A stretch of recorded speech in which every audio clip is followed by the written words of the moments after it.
Today, I have the pleasure of speaking with DJ, the money coach. How you doing, DJ? I'm doing good, Warren. It's a pleasure to be on your program, sir. Well, I'm so thankful for you. This is going to be a really fun ride, and you've done so much and built so much, and now you're physically building something. So it's going to be a blast. So I appreciate the time. So first of all, tell me about DJ, the money coach. Oh, absolutely. So just to give you a little backdrop, um, went to school, starting out from college. I actually went to go play baseball at the University of Wisconsin Oshkosh. I'm a Chicagoan, born and raised, and just like most middle class Americans, grew up, went to a private Catholic, elementary school. I was an altar boy. Went to a Hmm. Catholic high school, and at that point, right before I went to high school, my mom and dad got divorced. I was in about the third or fourth grade, as I remember. And I have an older sister, so we went from solid professional middle class, had everything, two-car, in the driveway. This is back in, the 70s, late Right. 70s. And Right. and we went from, private school. My dad had a boat. He was a fisherman. He owned horses, all of that good stuff. And we went to become a single family household. And my mom, never complained. So my mom went from being a stay-at-home mom to having to go out and work. And we went from living in a nice, house with cars and boats to actually moving into a very seedy community with my mom and my older sister. And I remember this vividly because I was like, it was almost like overnight. Went from having, vacations to living in what my mom tells me was a two-bedroom apartment, Warren, but I only remember a one-bedroom apartment with my mother and my sister and a radiator and being cold, and Oh, literally had rats and roaches. It was that bad. oh But my God. my mother never complained. My mom went out and became a nurse, and she worked two jobs. And thanks to my grandmother, we stayed in the private Catholic school that my sister and I went to. And at that point, I realized, I said, wow, man, what happened? First, how children are from divorced families at a young age, you thought it was your fault. But when you got older, you realized that you had nothing to do with it. And I Yeah. realized at that point how important money was. And then I fast forward. I was blessed. I'm a small guy. I'm about 5'6", but I had a lot of intellect, had a chance to, make a double in elementary school, and was very gifted as an athlete as well. So I played three sports in high school. So I played baseball. I was pretty much an all-state baseball player. I was on the bowling team, won the only championship for my high school in the state of Illinois. And believe it or not, I actually played a little bit of football, and I even made the swim team. So I basically do it, and I was a straight A student. So the school I went to was named Leo High School, and they had a program with Princeton University. So when I was at Leo, I was the fifth rated person in my class, and I was fast tracked to go to Princeton. But then I made up my mind that I didn't like going to all boys school, which I use as an excuse because I didn't like the discipline, to be honest with you. So there was another school called Kenwood Academy, which was rated higher, very affluent, the government officials, very wealthy people, children went there. So I wanted to go to that school, and they had the most beautiful girls that I could ever imagine seeing, Warren. So I convinced my mother that I needed to go to that school. And she said, okay, tell you what. She said, if you're going to go to this school and it's a far away from our home, if you don't like it, you're going to stay. And lo and Mm. behold, about a semester into my junior high school, I realized I made a big mistake. So I tried to come back to my mother and I tried to talk to her. I said, hey, I want to go back to Leo. And my mother said, hey, not going to happen. I said, well, I'll even work to pay for it. She said, no, you got to learn your lesson. So as we fast forward, my mom finally got married again. She's still married to her same husband, like 42 years. Wow. And we moved back into, professional middle class into the suburbs of Chicago when I was a sophomore in college. And when I was a sophomore in college, I had to sign for Pell Grants and things of that nature, right? So I went to Sure. school at 17, and I didn't know at the time that I signed my name. Well, my mom signed my name to a couple of loans that legally, as a minor, I wasn't obligated. So I really didn't think anything about it. So the reason why I'm telling this story, Warren, is that it's real simple. As I went through college, I started signing up for credit cards and stuff just to be able to pay my way, help my mom out, and I also use the money to party. Let's just be Yeah, honest, okay? sure. As I'm at the University of Wisconsin Oshkosh, I'm playing baseball, I'm bowling, and I'm going to this pub called the Library. It was literally called the Library. Nice. So I'm staying in an athletic dorm, which athletes and our claim to fame was you made it through the first full year without getting kicked out. You were doing awesome. So I made it through the first year and I became a little popular on the campus. And so I had a basketball roommate at the time. His name was Fred, a good guy. So every time my mother would call in my sophomore year, she would say, "Where's DJ at? Oh, he's down at the library." And my Library. mother would be excited, right? I'm at the library, but I'm back throwing back some brews and everything else because at that time, Wisconsin, you were able to drink at 19, right? Yeah. So, needless to say, I get put on probation in my sophomore year. I don't tell my mother, and Hmm. eventually they kick me out of school, right? Hmm. So I partied my way out after my sophomore year. My mother finally got the notice. So I come home in the summer and she's like, "Hey, so you're going back to school next year?" I was like, "Well, I'm thinking about, transfer or something like this." She said, "Oh, really? You're thinking about transferring from school you just got kicked out of?" And she said, "Guess what?" She said, "You now have 60 days to get your stuff packed and move out of my house."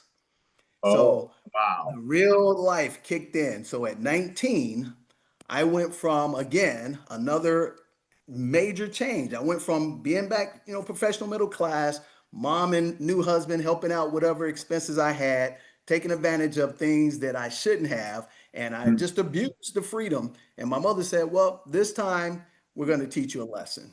You're going to move out and you're going to become a man because if you can take our money, party on it, and not appreciate it, you need to start taking care of yourself." So at that point, I end up not going back to University of Wisconsin Oshkosh. I stopped playing baseball, which was my number one passion, and Huh. I actually went and took a job down in Des Plaines, Illinois, to a company called Little Fuse, which was a factory. And in addition to that, I had a job with a company called Sears Technology Services. So Sears Roebuck had their own IT corporation in the suburbs of Chicago in Arlington Heights. So I Wow. started working two jobs. And while I was working those jobs, I wasn't going to school, but in the process of one of the jobs, I was a supply clerk and I would always win all the office pools. Pools are real big back then. Any Uh-huh. sports pool, I would win all of them, Warren. And so one day, a gentleman named Robbie Robinson, he came up to me. He was a CPA for Sears. And he said, "Hey, man," he said, "you're pretty good at this sports thing. How are you wasting your time here as a supply clerk? You're smarter than that, and you should be doing better." He said, "Why don't you go and get yourself back in college?" And I said, "Well, you know what? I don't know." He said, "Well, you know what? I think you were wasting your time, and I think you would really do yourself a disservice if you continue to work here because without a degree here, no matter how smart you are, they're not going to promote you." And so I kind of listened to him, and I was kind of, you're young, you're full of yourself. I'm making Yeah. good money as far as I'm concerned, Warren, because I got two full-time jobs, and I'm Yeah. doing okay. Got my own apartment. I got my own, little car. So here's what it kicked in reality for me. I was at the job for 2 years, and all of a sudden I started learning about the computers. And so they had the big mainframes, with the Yeah. big, mainframes back in the day, the AS400s, things of that nature. So I wanted to get a Mainframe that would job. have the computing power, less computing power than this, right? Like it would take. Exactly. Yeah. Yeah. Exactly. So I started learning the program because I was a pretty smart guy. So I started doing more work outside of my responsibilities for the supply clerk. I handled all 900 employee supplies. So when you see those movies and the guys pushing the mail with the manila envelopes, I was Yep. that guy, but I was also the guy who had to supply orders. So I Wow. was really good in math. So when I did that, I got my job down. And here's why I'm gonna date myself. I was back during the day when it was DOS Oh before yeah. Windows 3.1 came on. Yep. I remember So DOS. yeah, so I learned Windows, I converted everything and I started doing the orders and I started getting into the computer department and I said, "Man, I want to be promoting computer department because you're giving me the job, but you're not giving me the pay." So Yes. one of the bosses, his name was Ed White. His niece graduated from college, They gave her the job and they wanted me to train her for the job I was doing in the computer department. And here's the funny part. They were paying her, I remember this like it was yesterday. They were paying her like $32,000. That was a lot of money back in like 1990, Yep. 1989. Yep. And I thought about it, I said, wait a minute, I'm going to train her, but you're paying me $10,000 less. I immediately thought to what Robbie told me. I Mm. quit the job on the spot. And Nice. I enrolled in Columbia, downtown Chicago. I paid my way through college. I came out in 92. And then I started getting a better job. I started working in accounting field. And I Mm. had been banking with this bank, tried to get my first home. At that point, I went and filed a mortgage, application. And I had some money saved up because I'm a pretty frugal person. And I got turned down for the loan, Warren. And I was wondering, I said, wonder why I'm getting turned down by the loan. So the guy said, hey, man, your credit is not where it needs to be. And I was kind of disappointed, Warren, but in all honesty, it really didn't discourage me. So I just kept working. And then I became an entrepreneur. I had a dream and I started a cleaning company back in 1996 called White Right. Glove Immaculate Services in my hometown. I started canvassing the whole downtown area, the Southern Loop area, knocking on doors, and I paid my rent 6 months in advance. And I sold everything. And I went from 6 months making no money. Within my 7, 8 month, I started making good money in the cleaning business. I created a system. And then about 3 years later, I wanted to get a business loan because I had won some bigger contracts, some commercial Yep. contracts. So Yep. as I'm going back into the same bank that turned me down for a loan, I fill out the application. And Warren, here's the crazy thing. I think at the time I had close to six figures in the bank. Wow. And I sit down with the mortgage, I mean, not the mortgage, but the small business, person to give me approval on the loan, and they declined me. At that point in time, I was devastated because I'm Yeah. trying to understand my business is growing, I'm working hard, I'm saving up money, I'm paying my bills. And I asked the guy, I said, well, why are you turning me down? He said, do you know what your credit score is? I said, my credit score? Why does that matter? He said, well, here's the reality, DJ. He said, you got a 525 credit score. And he said, you have $60,000 worth of consumable debt. I said, really? He said, yeah, you got a lot of debt. Then I went back, he said, it shows here you have multiple credit cards open and stuff. So all the time while I was in college, when they Uh-huh. would give out the free t-shirts and everything, I was Yep. signing up for every credit card that I can get my hands on. So I accumulated about $60,000 worth of consumable debt in conjunction with my personal, student loan debt that I signed for. And at that point, I said, whoa, I can't move forward without this business loan, and all the work that I've done is all for naught. So I used to watch Susie Orman on PBS, Channel 11 in Chicago, and she used to talk about personal finances. And I bought her book called The Road to Wealth, and it's an encyclopedia of financial education. And I read just one chapter in the book, Warren. It was on personal credit. And so Uh, from that point in time, a 525 in the analog world, this was before the internet was big. This was about 1997, 98. I did everything that she talked about in the pie with the five structures on how to get your credit. And I took my 525 credit score in 12 months and I raised it up to 700. And then within the next 24 months, I raised my credit score to 800. And within 4 years, I paid off all of my $60,000 worth of debt. I didn't file bankruptcy or anything. So as I fast forward to 2002, I actually got myself completely out of debt. And then 4 years later, I actually got myself to a seven-figure net worth, and I had $250,000 worth of income coming in. And the only reason why I know this, Warren, because I got audited. So uh, that's how I became DJ the money coach because I played baseball and then I would start coach little kids in baseball and they would call me Coach DJ. So I said, wow, what a better way to brand myself. I coach baseball, coaching people in financial education. I overcame myself and I started teaching financial education in my church. And I actually found a great program, Focus on the Family, came to my church about 2 years prior, and they tried to teach a elongated financial education program that was like 8, 9 weeks. and only about 15% of the church members made it through the program. So I said, Uh, what if I could condense what they're doing, Warren, down to maybe like 2, 3 hours and make it more accessible to the people? I was able to do that, and I created a program called Faith, Love, and Money. I taught it in my church. I started teaching other churches in Chicago, and then I was fortunate enough to start teaching at the YMCA, and it just spawned out to bigger and bigger. So that's the quick, backdrop on how I became DJ the Money Coach. that's amazing. Okay, so I have a lot of questions. That's a great story. Thank you for that. And one of the things I think is so interesting is you have these big contrasts between being, whatever, middle class, upper middle class, to being poor. Yes, And sir. those are dramatic, kind of life defining moments. And you did it a couple different times, and it made you who you are and motivated you to do different things. So can I ask you, what about this? What made you decide you wanted to start? You go back to college. What made you decide you wanted to start a cleaning business? Well, that's a great story. I actually was a janitor during high school.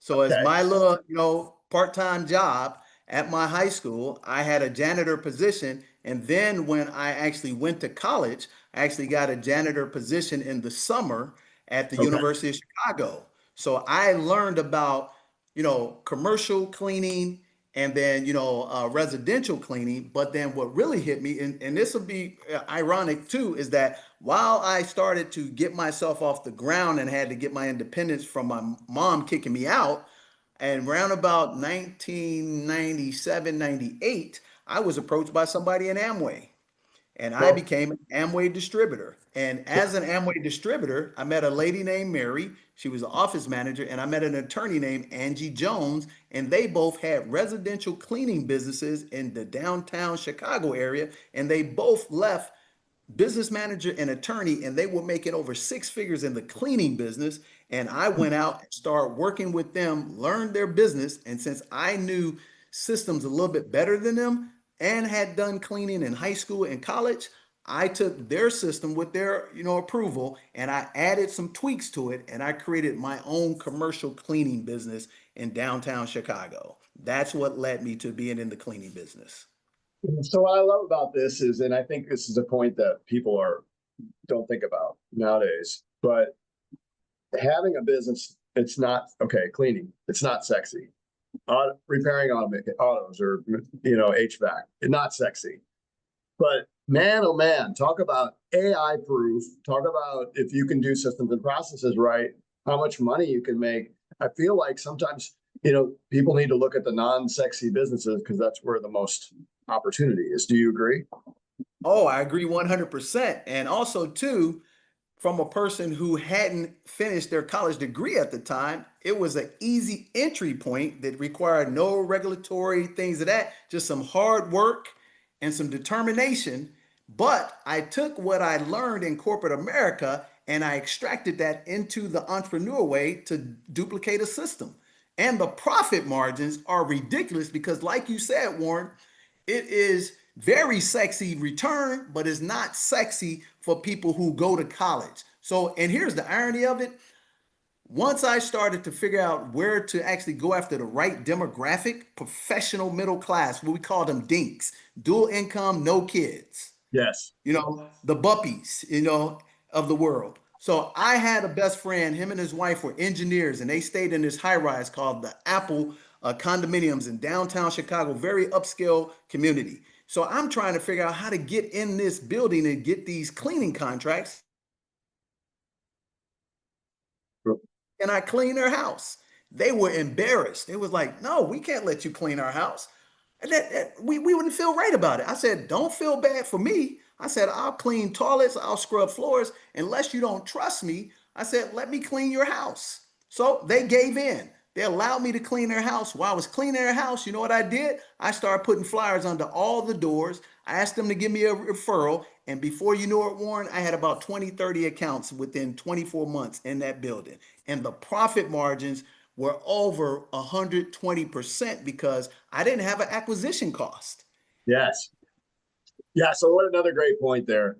You figured out, you first of all, I love that you captured the systems from corporate and applied those to local businesses. And I feel like I was had the benefit mostly of being able to work in corporate for most of my life.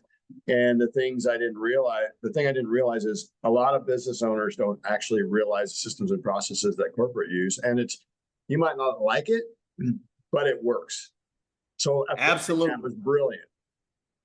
Absolutely. And you know what? I was just telling two people on my team here in Zanzibar. I said, you know what the best thing about corporate America is resources and systems.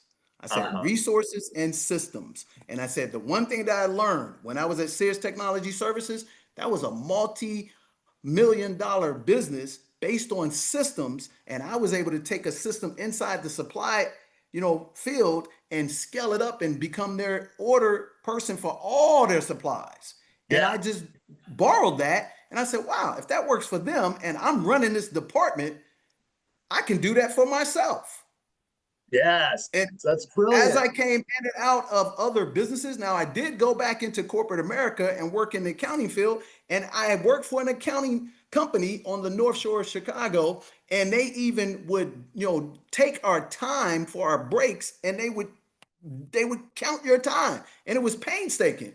I was like, wait a minute, I'm going to take a 15-second break. They want to know exactly to the nth degree millisecond where I am. And I Oh, hated that, Warren. But you know what? I loved it when I took their system and applied it to my next business. that's brilliant. That is so good. I love that. So yeah. So then the other thing I want to capture is you just talked about customer acquisition cost, and I love that you took some, and it's a simple idea to say, hey, look, if I can gain entry into, in this case, this high rise, I can literally take a flyer, which cost me, let's say, a penny back then, and I can spread those around, stick them under doors, and then the other thing I get is a referral. And those two things together are going to bring me more customers with a very low customer acquisition cost and a high margin. And that's how you build a really, really robust business. Like it's Absolutely. So my cleaning business, within 4 years, I took it to seven figures, and I did almost a third of the Southern Loop in Chicago when they were renovating Soldier Field back in 1998. They redid all of that, and you can ask your partner, who you told me you have your auto mechanic businesses. He'll tell you, he can confirm this. So when Mayor Daley, the second Mayor Daley, became the mayor, and they actually moved Lakeshore Drive over closer to the Lake Michigan itself. That whole corridor from what's called 18th Street to 22nd Street was all gentrified, and I went down there and I canvassed every new condominium townhouse, and I ended up getting majority of those accounts using the systems that I learned, and then had the benefit. And this is what Amway taught me, and a lot of people are down on Amway, but Amway, the business system, they taught me this acronym. It's called FORM, FORM. If you want to engage somebody fastly, ask them about their family sincerely, ask them about their occupation, ask them about their recreation. You and I are both golfers. Ask them about their message or their money and take copious notes on them. Why is it important to me and important to you, Warren, and even people listening to this? Because in one meeting, I went to it was like a banquet. And at this banquet, it was a black tie affair. I got fortunate to sit at a table with a gentleman named Dr. Vilas. He was an Indian doctor. So we're sitting at the table just talking and stuff. I start forming him. Hey, tell me a little bit about your family, Dr. Vilas. He tells me about two of his daughter's names. And long story short, I'm walking downtown Chicago about 4 months later. I see a building that has this Indian name on it in the South Loop across from Grant Park. Guess what? It was his daughter's name. I pull out his card out of my Rolodex. You remember Rolodexes back in the day. I yeah, go to my yeah. Rolodex. On the back of the card, I have his name of his daughters, what they did, and I'm looking at this building with this Indian name on it. I call him up. I say, hey, Dr. Vilas, how's your daughter so-and-so doing? He's like, how do you know my daughter? I said, remember we were sitting at the table? I said, how's she doing? Oh, my daughter's doing great. I said, I couldn't help but to notice you just dedicated a building to your daughter in downtown Chicago. He said, yeah, I absolutely did. I said, you know what? I'm in the cleaning business. I said, would I be able to do the post-construction cleaning on your building? He said, DJ, come on in. That's the last thing we do to get our certifications, and we really don't take a lot of time doing it. I ended up getting my first commercial post cleaning contract because I formed Dr. Vilas and it was 450 units. And that spawned me into getting my biggest contract with Ashland Chemical. At the time, Warren, it was the second largest chemical company in the world to 3M. And I grew all of their branches within 3 years just from Wow. forming. And all that really from one person. And you did it the right way. You took good notes. You remembered him. You followed up. That's amazing because I think the power of networking is something else that people underestimate. Like if you can get that referral, those referrals close it depending on your business at 90 to 100%, right? And a cold Absolutely. closes at 0.9% or whatever, make up a number, 10%. You know, that's the difference. Absolutely. Absolutely. And AI will never replace that. One thing I remember that Jim Collins from Good to Great, I'm a studier of businesses as well. So Jim Collins is one of my heroes. He wrote the book Good to Great 1998. In the book, he has one chapter that I focus on outside of servanthood leadership. He talks about the hedgehog concept, chapter 5. So in chapter 5, it says there's a three-legged stool or a triangle. He said, number one, he said, what's your gift or your passion? And this is how you can determine how you can be wealthy across the globe, yet alone in America. He said, determine what your passion or your gift is. He said, number two, find your niche in a market that most times is saturated. Cleaning business, saturated. Every business we go into on this planet, most people don't realize is saturated, but there's always niche. So he said, find the niche. Then he said, the third part of the stool is how do you get people in front of you? What's the economic bus? So one of the reasons why I was excited about getting on your platform, it gives me the ability to tell people my story. And it gives me the ability to tell them what I'm great at. And this is a economic bus that is a low-hanging fruit. Yeah. Yeah. Hop on the bus. I love So it. I transferred from the cleaning business, sold out that business, and I got into the financial education business because I remembered what I had to overcome. And then I saw a show with Barbara Waters, 2020. Hmm. I'm watching this show one night, Warren, and she's interviewing doctors, PhDs, lawyers, and they all got hundreds of thousands of dollars of consumable debt. And then a light bulb went off to me. I said, wait a minute, that's not unique to me. This is a middle class American problem. And just Yes. because you're a doctor or a lawyer, don't mean you know about money. Yes. And Yes. that's when I started my financial education program. So I love that you saw this need in the world, but in the United States, let's say for this argument, and then but so when did you and then you flipped the switch and you said yes, but that takes guts. It takes guts to start a business first of all, but then to have a very very successful business, to sell it, and to start something totally different. When did you know? Well, When did you know? Like, it's funny. I used to think this was an insult. People would say, "Oh, you're a serial entrepreneur." And when people would call you entrepreneur back in the 90s, that was really saying you're a failure to get a real job. So you're just pretending to be an entrepreneur. I love that. So for me, I used to have, what they would call, ADH or whatever it's called, but I would have short tension disorder. So I could not sit still. And my thing was, Warren, and what I find is to be true with most entrepreneurs, once we accomplish something and we master it, we get bored. So Mhm. after I mastered the cleaning business, it was no more attractive to me. Even though it made good money, I didn't grow up wanting to be a cleaner. I Yeah. wanted to be a baseball player. Yes. Does that make sense? So Yes. I needed to find something else to keep me excited, and it wasn't about the money.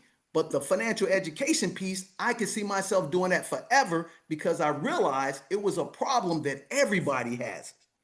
And so now I knew I always had a great mathematical mind because I always did and excelled well in math. And I had an accounting background. So I said, I don't want to be an accountant.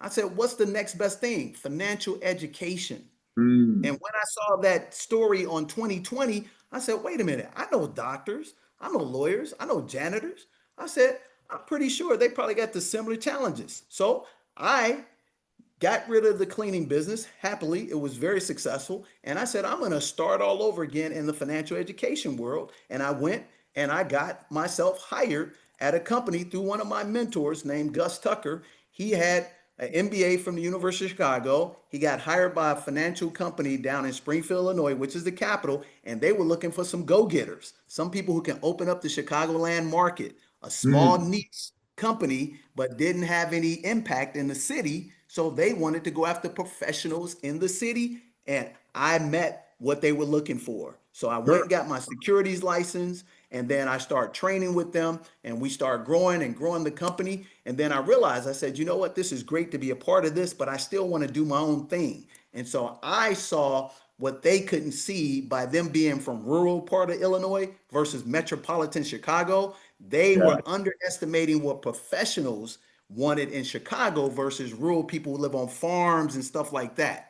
sure, So, sure. and they weren't willing to spend the money to get into that market. They just wanted the low hanging fruit. So I said, hey, you know what? I'm going to start my own company, the Ransburg International, and I'm going to go into financial education. I waited out the, non-compete stuff and things of that nature. And again, what I did, Warren, I took a proven system that they had, that they trained me, and I applied it here. And again, I had some hardships. See, here's the thing, like you said, a lot of times what people don't understand, for every success that a good entrepreneur like yourself has, you probably had 100, letdowns, 10, Yeah. 20 setbacks, but nobody wants to hear about that.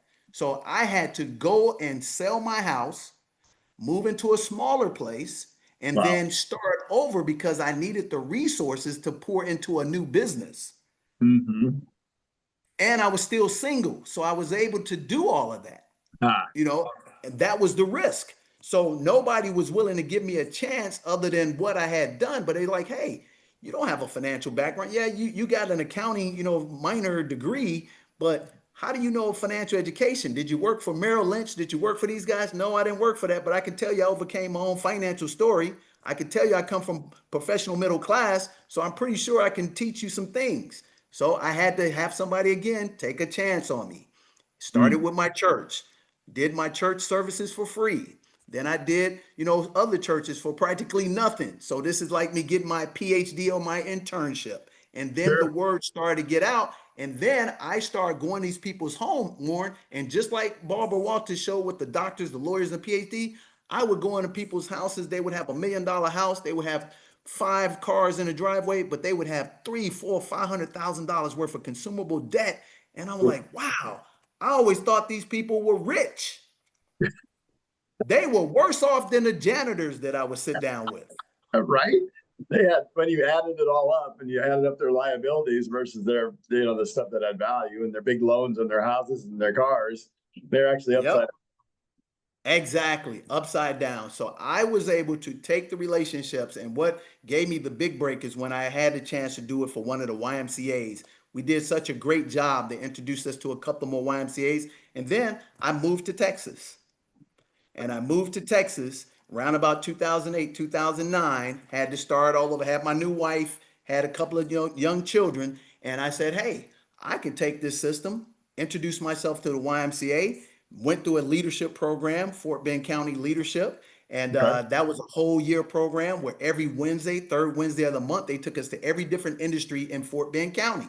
So, Fort Bend County was growing. So I was like, wow, man, I'm like a kid in a candy store. I got systems from good to great. I got systems from Amway. I got systems from my cleaning company. And it's a whole wide open world that all I got to do is be a good person, work hard, and treat people right. And I basically learned everything in that corridor, got fortunate enough to get another contract with the Richmond YMCA, T.W. Davis YMCA, which linked me into the Missouri City YMCA and the Katy YMCA. And I did a great job. They cut videos for me, and we just began to grow. Amazing. Well, what I like about what you're saying here is that you got to grind. Like, you're going to have to grind and you're going to have to go through the stuff, right? How do you get through the stuff? Well, thank goodness I had a Proverbs 31 wife. That was the There most you go. important part. I have to tell you is that you have to have somebody that can be there for you in your low times and still love you, support you, encourage you, and actually have the ability to withstand the ebbs and the flows. And the reality is that at the time, my wife, which I was married to for 20 years, I'm no longer married, but we're still best friends. But here's the thing, what happened? When my companies failed, she stood in the gap. So when the companies were Nice. doing well, she didn't have to work anything. But when the companies failed, she didn't look at it as a failure to me. She said, hey, what's next? How much leg time do you need to get back up and go get it? You don't need to go get a job if you don't want to do that. If you really are an entrepreneur, let me support you. And the other Wow. thing is, here's what I found because I was strong into my church. So after a period of time, I stumbled on John C. Maxwell. I Okay. met John C. Maxwell in like 1999. Again, he came to our church. He had his leadership program. I'm still a member of it. And one thing he taught us, he said, hey, you have to have three, advisors in your life. He said you have to have a spiritual advisor. He said you have to have a leadership advisor, which he is the number one leadership advisor on the planet. Then he said you have to have a business advisor. But he said, here's the most important thing that most people miss the mark on. He said, each one of those people, they have to have far more success than you, and they have to have the principles that you have to emulate. Don't duplicate the personality. Uh, That's the key part. So with John C. Maxwell and my pastor, Pastor Don Rackett from Chicago Land Bible Fellowship, here's what he told me. He said, DJ, he said, I want you to do three things. I want you to, when you study the word, I want you to make sure it's meaningful, measurable, and manageable based on your comprehension of the Bible, not what you see from me at the pulpit. Hold me accountable to the principles. Love And it. he said, if you can do that, then you and I are never going to have a challenge. And that resonated when I had the experience with John C. Maxwell. So, what I decided to do in the Bible, it says, a man who counsels himself is a fool. I was a fool for multiple years. But when I got those two guys come together, Rackett, Pastor Don Rackett from Chicagoland Bible Fellowship, John C. Maxwell, and I got Jim Collins, who I was blessed to meet all of them. That's another gift. Okay. Yeah. So I said, here's what I got to do. I got to have these people who are grounded, that if you are a man of God, I can emulate your principal success. How so? Pastor Don Rackett married 40 something years to the same wife, Karen Rackett. That's a great model I can line up with. John C. Maxwell, married 40 something years, the preeminent leader. How do we know he's the leader? He's created multitude of programs for leadership across the globe and has nothing but success. And then Yes. from business, I had a mentor indirectly. So one of my first and biggest mentors was a gentleman named Reginald C. Lewis. He actually created the first leverage buyout in the history of the known world. He actually owned TLC Beatrice Foods. He became a Mhm. billionaire, but unfortunately, he passed away from a brain aneurysm at 50. So I learned him from afar, and I adopted those goals and those characteristics. Then I was blessed to meet Jim Collins. So I was able to take and learn, and I was an astute reader from Amway. Amway had a book of the month program that they forced us to read business books, psychology books, all of that. And no matter if I spent 10 years and didn't make a dollar, the education they gave me in the real world has enabled me to build systems and build relationships with people and what they call the soft skills. And Mhm. that's one of the key things that I was able to line up. So that enabled me to keep moving forward because I had the three advisors and I allowed them to mentor me and actually hold me accountable. In addition to that, having a Proverbs 31 woman to back me. That's great. I love that you talk about the people around you, and I think the point of having people that either have accomplished more or have accomplished different things, but have those character traits is a key, such a key thing. They've got to have character, right? That's number. Absolutely. Yes. All right. So, Absolutely. so now I got to tell you. So I'm talking to you. You're in Zanzibar. Right.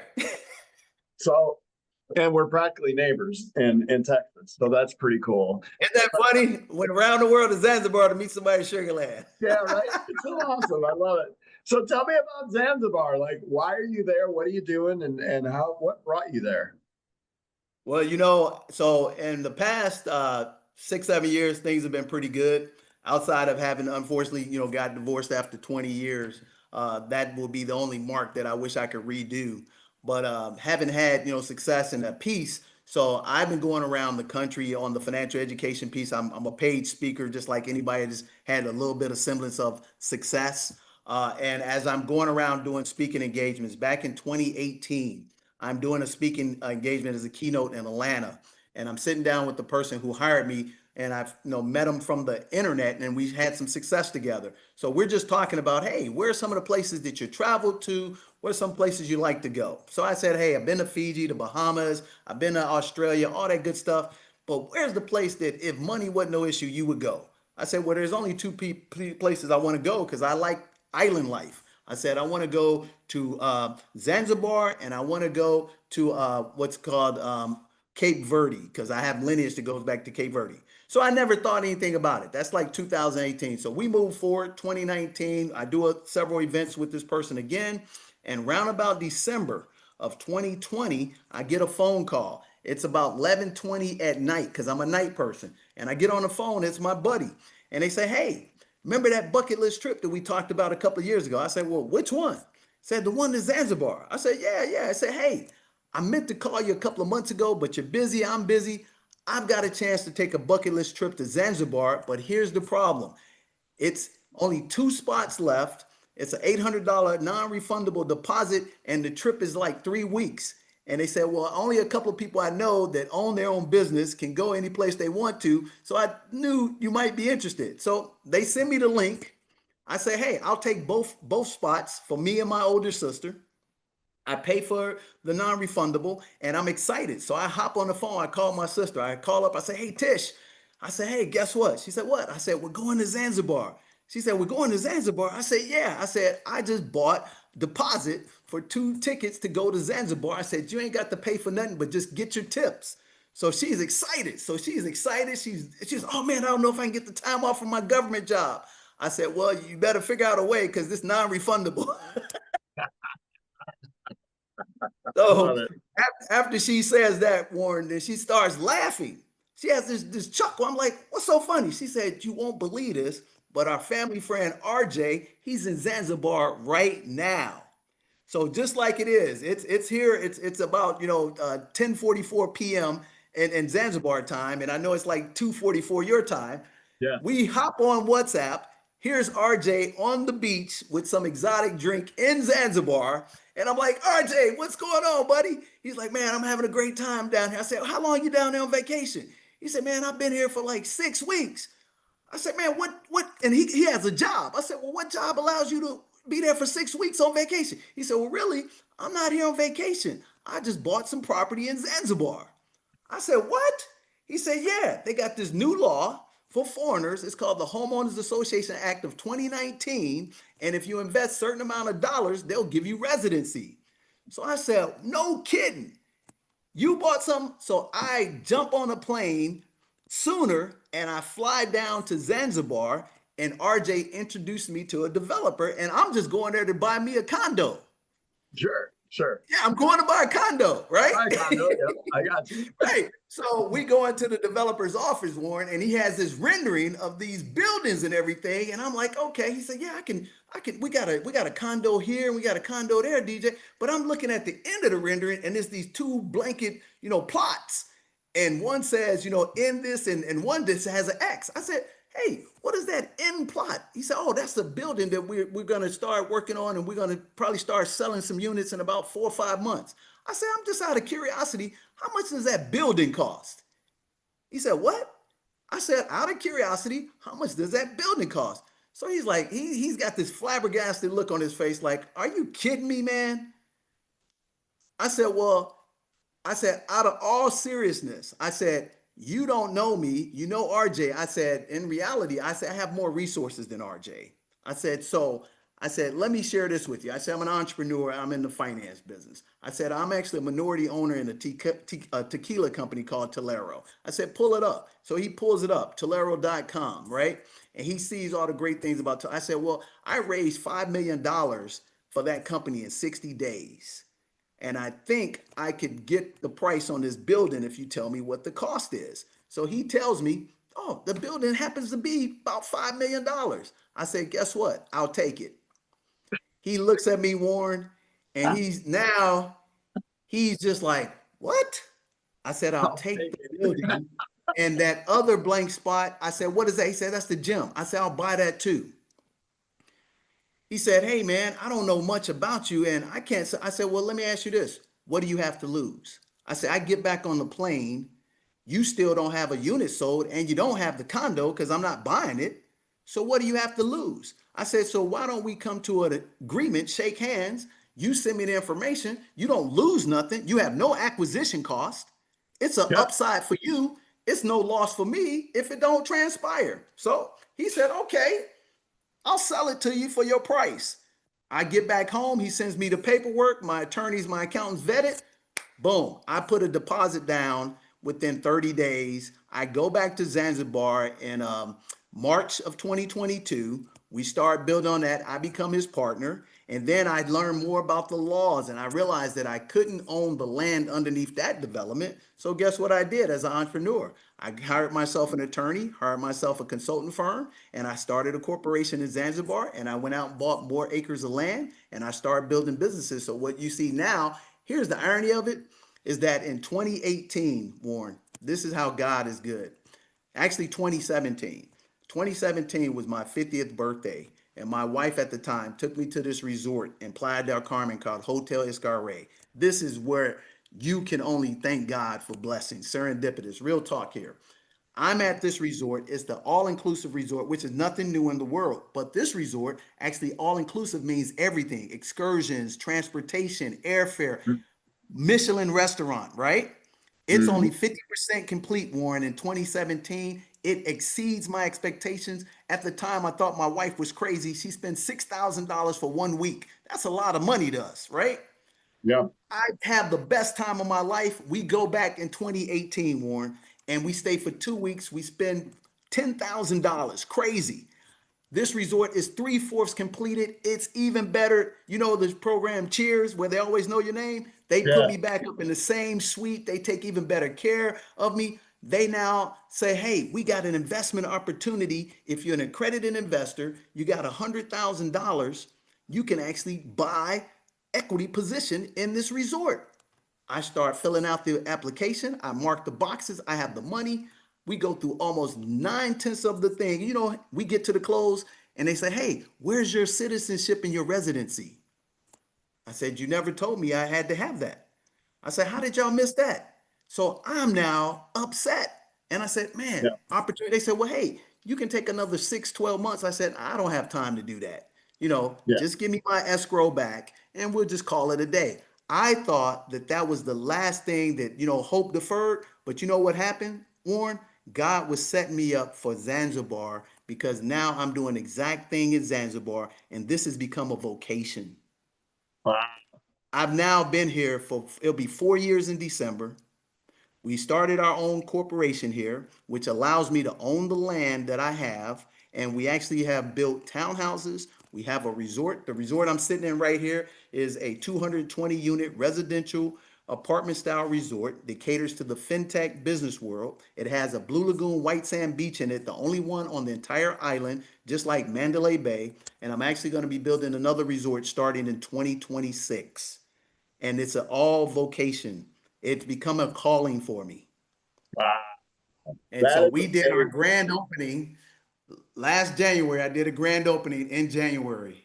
I And love so it's amazing. I would have never thought it in a million years, but all the stuff that my life lessons and ups and downs have led me here. And here's the thing I'm most excited about, Warren, is that we employ close to 40, 50 people who are from Zanzibar. We put them in empowerment. We've actually have gone in business with people here to empower them to actually start their own companies. We actually provide health care.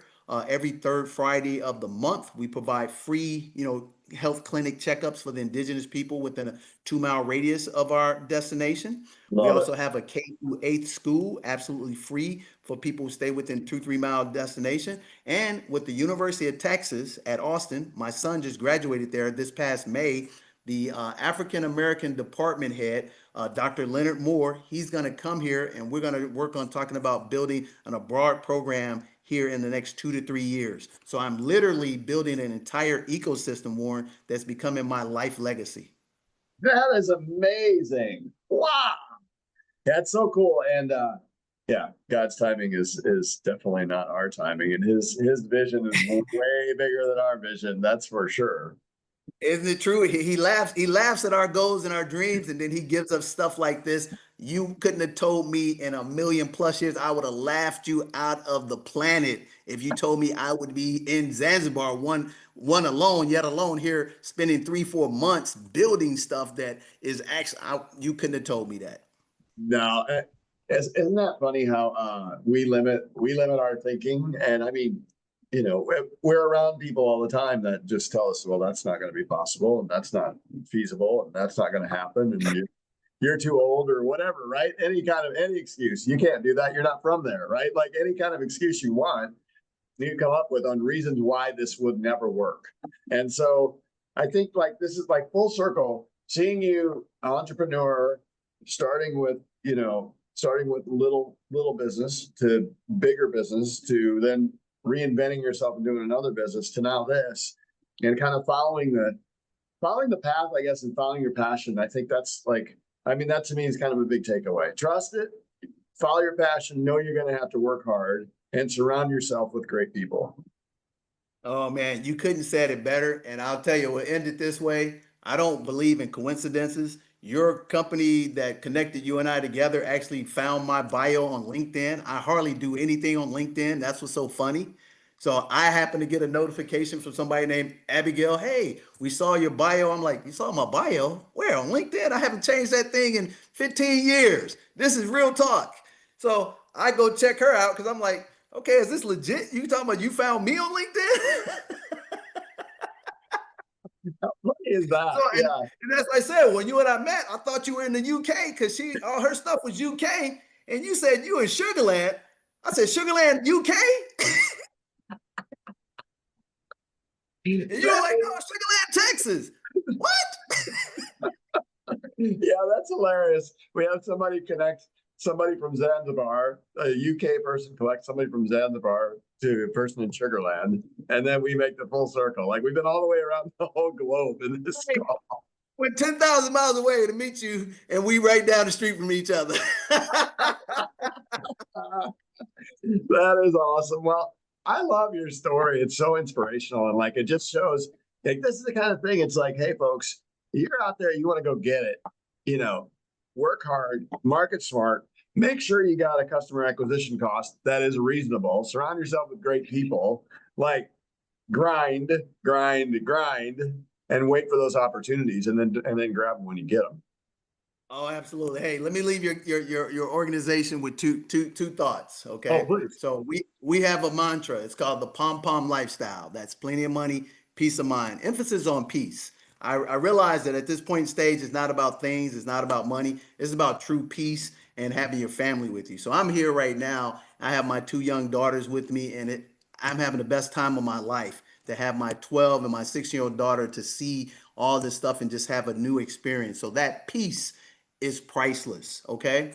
So I've been saying pom pom lifestyle for 20 years, but this is really what it's all about, having the ability to just do what you want, not be confined by borders of finance. And when I mean finance, if you only make, 20, 30, 40, $50,000 a year and you're consumer debt free, you can still have peace. And that's what I really, really learned. So the second thing that I would like to share with your community is from a work ethic standpoint, because nothing comes without any work. God can't, steer a parked car. And faith without works is zero, right? So I have a thing called the 4x4, Warren. I like to lead with your community. So the Yeah. first one I call it the 430 dirty little words. Number one, discipline. If you don't discipline yourself, somebody will. So as you heard my story, I've been disciplined several times for being a knucklehead. But I had to Mm. go through that. I wouldn't change a thing about it, Warren, because it made me who I am today. Okay. Number two, accountability. You have to have the ability to be accountable to somebody higher than you. I believe in God the Almighty, but I also found men and women of character that I allowed them to discipline me and hold me accountable because I'm not perfect by any stretch of the imagination. Okay. The third one is having the ability to plug into a successful system. So if you Mm. can't create one yourself, emulate one, be it franchises like you guys have done or corporate. That is the key to success is systems. You can't be successful without a duplicatable system. And it took me a long time to figure out how that works. And thank God I got it. So then the last one of the four dirty little words is the work, baby. Here's what I tell people, Warren. You can't do it 2 to 5 days. You can't do it 2 to 5 weeks. You can't do it 2 to 5 months. You got to put your head down and go get it 2 to 5 years without no complaints, not counting what real success is, but doing the work. That's what corporate American system teach you. So then the fourth one is what I call the soft people skills to put you in the CEO suite. I call it the 4 Ps. Number one, professionalism. It's a shame we have to tell what professionalism is, Warren, but here's my definition. Professionalism, speak the King's English. I don't mean grammatically. I mean, if I'm in the real estate business, talk about development, talk about projects. If I'm an educator, talk about syllabus, talk about midterms, talk about final exams, SATs. That's the King's English. Professionalism. If this meeting with you started at 2 p.m. Central, I should be ready at 1:45 and we should go at 2 p.m. Yeah. Professionalism. Wear the right attire. You and I are casual, so I'm wearing the right attire. But in all seriousness, if it required me to wear a suit when I meet government officials here, I wear the proper attire. I don't even negotiate that. That's professionalism, okay? So the second P is persistence. Persistently follow your plan without ever negotiating the success or the work that you have to go through. The third P is perseverance. This is how you can only become an entrepreneur. This is a contact sport, ladies and gentlemen. It got a lot of downs. Robert Kiyosaki said, if there's a vase, it has 1,000 marbles in it, Warren, and one marble is blue because I like blue. He said, you can miss 999 times, but you get that blue marble in the 100th time, it's worth $1 million to you. So just keep working. Perseverance. You asked me what was the gut check? When I lost, getting kicked out of college, want to be a baseball player, that was a gut check. But I put on my big boy pants and accountable because I was responsible for being a failure in that regard. Same thing. And then the last thing is when you have the performance, here's the difference between a professional, an all-star, and Michael Jordan. Professionals, they got all the 10,000 hours to make it happen in a professional environment. The all-star, Warren, they show up and make things happen most of the time. And when the lights are the brightest, the Michael Jordans of the world, they make the shots when everybody are coming against them and everybody know they're getting the ball. So those are the 4 Ps, 4 dirty little words: discipline, accountability, plug into a proven system of success, put the work in, professionalism, persistence, perseverance, and performance. And if you can do that with a good spirit, with a good team of advisors, there's nothing that you can't accomplish on this planet. I love it. I love it. Yeah, I'm all pumped up. Let's go run through some walls.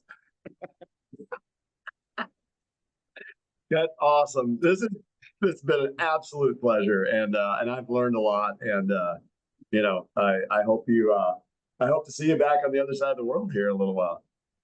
Absolutely. Hey, and if I can let them know how to get in touch with me, I appreciate it. If they want to get in touch with me, Warren, they can actually reach me at djthemoneycoach.com. That's my website, djthemoneycoach.com. They can reach me on IG at djthemoneycoach. And they actually, if they want to, they can still reach me in the analog world, 1-800-186-395-3042, 1-866-395-3042. And believe it or not, Warren, I've had that number for 20 years. That's it's amazing. Open 24/7, 365.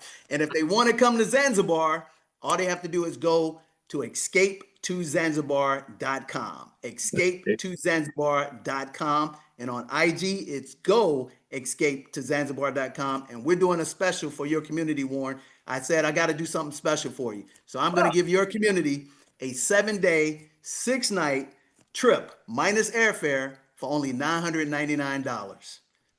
Wow. $999, and they can do it in 3 installments, Warren. And I think my CIO sent you the link, and that's to say thank you for giving us a chance to be on your amazing platform. Well, that sounds awesome. Well, maybe I'll just meet you in Zanzibar. Screw Sugar Land. Let's go there. I got a couple of suites waiting for you, some cold ones. I love it. DJ the Money Coach, you are a stud, man, and I just wish you the best. Thank you for sharing all the wisdom too. Sincerely, it was really, really great. I appreciate it. It's been nothing but an honor and a privilege to be on your platform, Warren. Thanks for having me. Cheers.